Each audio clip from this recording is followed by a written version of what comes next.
இந்த தியான வழிகளில் நாம் சில யுக்திகளை கையாள வேண்டும் என்று குரு உணர்த்துகின்றார். பொதுவாக உடலிலே நோய் வருகிறது என்றாலும் பல காலம் எண்ணி பல காலத்திற்கு பின் தான் அந்த நோய் என்ற விளைவே சாதாரணமாக வருகின்றது. என்றால் நாம் சந்தர்ப்பத்திலே தான் நம்மை அறியாமலே சில தீமையான நிலைகளை பார்க்க நேருகின்றது.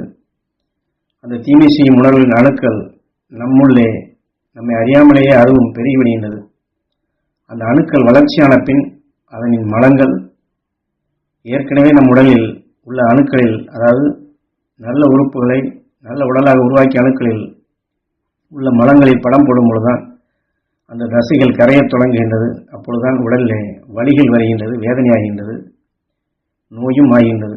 வலித்தவுடனே மகரிஷிகளின் அருள்சக்தி நாங்கள் பெற வேண்டும், எங்கள் உடல் முழுவதும் படர வேண்டும், எங்கள் ஜீவான்மா ஜீவனுக்கள் பெற வேண்டும் என்று எண்ணி இந்த உணர்வை வலுக்கொண்டு நாம் கவர்தல் வேண்டும்.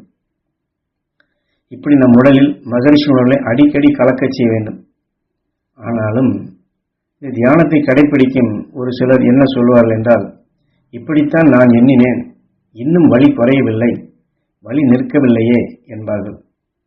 வலி நிற்கவில்லையே என்ற உணர்வை சேர்த்தால் என்ன நடக்கும் என்றால், குருநாதர் இந்த இடத்தில் ஒரு யுக்தியை நமக்குள் ஆழமாக பதிவு செய்கின்றார். அதாவது கம்ப்யூட்டரில் பதிவு செய்யும் பொழுது அங்கே புரோகிராம் செய்வார்கள். ஒரு ஆணையிட்டு இன்ன முறைப்படிதான் வேலை செய்ய வேண்டும், இன்ன இடத்திற்கு வந்த பின் அதை நிறுத்திவிட வேண்டும் என்று ஆணையிடுவார்கள்.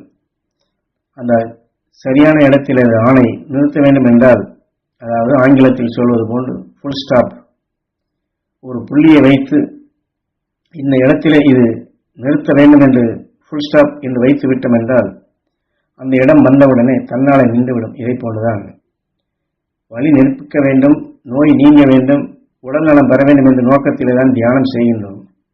ஆனால் அது நின்றுவிடும் என்ற நிலைகளுக்கு நாம் எண்ணி எடுக்கப்படும் பொழுது நிற்கவில்லையே, அதாவது நின்றுவிடும் என்றால் அது ஃபுல் ஸ்டாப் ஆகிவிடுகின்றது. ஆனால் நிற்கவில்லையே என்று எண்ணப்படும் பொழுது அது தொடர்ச்சியாக எடுத்துக்கொண்ட உணர்வு மீண்டும் முதலில் சொன்னது போன்று அந்த அணுக்கள் அதனுடைய உணவுக்கு அது உந்தி அதன் வழி சாப்பாடை எடுத்தால் அந்த வலி குறையக்கூடிய நிலைகள் தடைப்படுத்தி விடுகின்றது. அதைத்தான் இங்கே குரு சுட்டிக்காட்டி ஒரு ஃபுல் ஸ்டாப் வைக்க வேண்டும் என்று சொல்லுகின்றார்.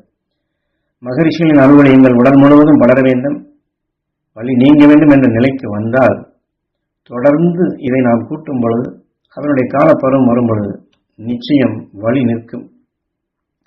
அதற்குள் ஐயையோ அம்மம்மா இன்னும் நிற்கவில்லை என்று எண்ணிக்கொண்டு மகரிஷியிலே எண்ணி வலி நிற்கவில்லை என்று இப்படித்தான் மாற்றி விடுகின்றார். அதனால்தான் குருநாதர் இந்த இடத்துல யுக்தியை சொல்லுகின்றார். மகரிஷிகளை எண்ணி வலி நிற்க வேண்டும் என்று எண்ணுவதுதான் சரியாகுமே. மகரிஷிகளை எண்ணினேன் வலி நிற்கவில்லையே என்று மகரிஷிகளே எண்ணி வலி நிற்கவில்லை என்று இப்படி மாற்றிவிடக்கூடாது. அதைத்தான் யுக்தியாக சுட்டி காட்டுகின்றார்.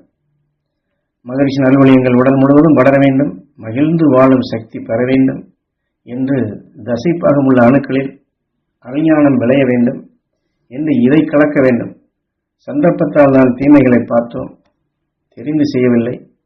அது உணர்வு கருவாகி சுழன்று வரப்படும் பொழுது அது எங்கே அந்த இரத்தத்தின் வழி தேங்கும் பொழுது ஒரு அணு கருத்தன்மையாக அது முட்டையாகி வெடிக்கும் நிலை வரும்பொழுதுதான் அணுவாக உருவாக்கக்கூடிய வாய்ப்புகள் உருவாகின்றது.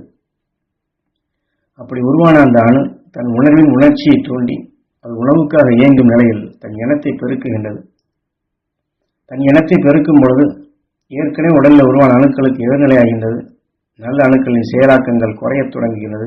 நாம் சோர்வடைகின்றோம், உடலிலே வேதனையும் வலியும் ஏற்பட்டு விடுகின்றது. இதையெல்லாம் நாம் தெளிவாக தெரிந்து கொள்ள வேண்டியது மிகவும் அவசியம் என்று குரு உணர்த்துகின்றார்.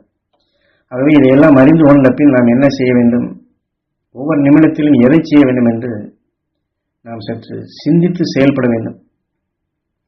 நாம் குருநாதர் சொன்னது போன்று யுக்தி, எதை முன்னிலைப்படுத்த வேண்டும் என்ற நிலைக்கு நாம் வர வேண்டும். அதாவது ஃபுல் ஸ்டாப் வைத்து விட்டால் அது நின்றுவிடும். அதை விட்டு செய்கின்றோம், செய்து கொண்டே இருக்கின்றேன், நிற்கவில்லை என்றால் முன்னிலைப்படுத்தக்கூடியது இயலாத நிலைகளுக்கு கொண்டு செல்ல வேண்டும்.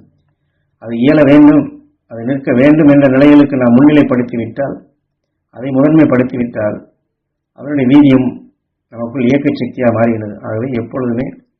எந்த சந்தர்ப்பத்திலும் துருவ நட்சத்திரத்தின் பேரருள் பேரொளி உணர்வுகளை முன்னிலைப்படுத்தி உடலுக்குள் இருக்கக்கூடிய எல்லா அணுக்களிலும் இந்த துருவ நட்சத்திரத்தின் உணர்வை முகப்புகளை இணைத்து இதை முன்னிலைப்படுத்தும் உணர்வை கொண்டு வந்துவிட்டால் வலியோ வேதனையோ நோயோ எதுவாக இருந்தாலும் அதனுடைய வீரியங்களை அடக்கி அதை தணித்து நம்மை நலம் பெறச் செய்யக்கூடிய சக்தியாக மாறும். அதனால்தான் குருநாதர் சொல்லக்கூடிய இந்த யுக்திகளை, அதாவது எதையுமே கம்ப்யூட்டரில் பதிவு செய்வது போன்று, நாம் புரோகிராம் செய்வது போன்று நமக்குள் ஆழமாக பதிவு செய்ய வேண்டும். வலி நீங்க வேண்டும், நோய் நீங்க வேண்டும், உடல் நலம் பெற வேண்டும் என்றுதான் நாம் ஆணையிட வேண்டும். அதே சமயத்தில் துருவ நட்சத்திரத்தினர்களை நாம் முன்னிலைப்படுத்தி அதற்கு முக்கியத்துவம் கொடுத்து நாம் இதை செயல்படுத்த வேண்டும். அதை விடுத்துவிட்டு துருவ நட்சத்திரத்தையோ மகரிஷிகளை முன்னிலைப்படுத்திவிட்டு வலி நிற்கவில்லை, நோயாக இருக்கிறது என்று கூட்டிவிட்டால் அர்த்தங்கள் மாறிவிடுகின்றது, இயக்கங்கள் மாறிவிடுகின்றது, பதிவின் செயல்கள் கீழா நிலைகளுக்கு நம்மை அழைத்துச் சென்றுவிடும். குருநாதர் சொல்லக்கூடிய இந்த யுக்திகளை நாம் இதிலே தெளிவாக நமக்கு உணர்த்துவதை கடைபிடித்து தீமைகள் அகல வேண்டும், வலிகள் நீங்க வேண்டும், துன்பங்கள் அகல வேண்டும், வேதனைகள் அகல வேண்டும், நோய் நீங்க வேண்டும், மகிழ்ந்து வாழும் சக்தி பெற வேண்டும் என்பதை நாம் ஆணையாக இடப்பட்டு புரோகிராம் கம்ப்யூட்டரில் செய்வது போல் நாம் அந்த யுக்திகளை கையாளுவோம்.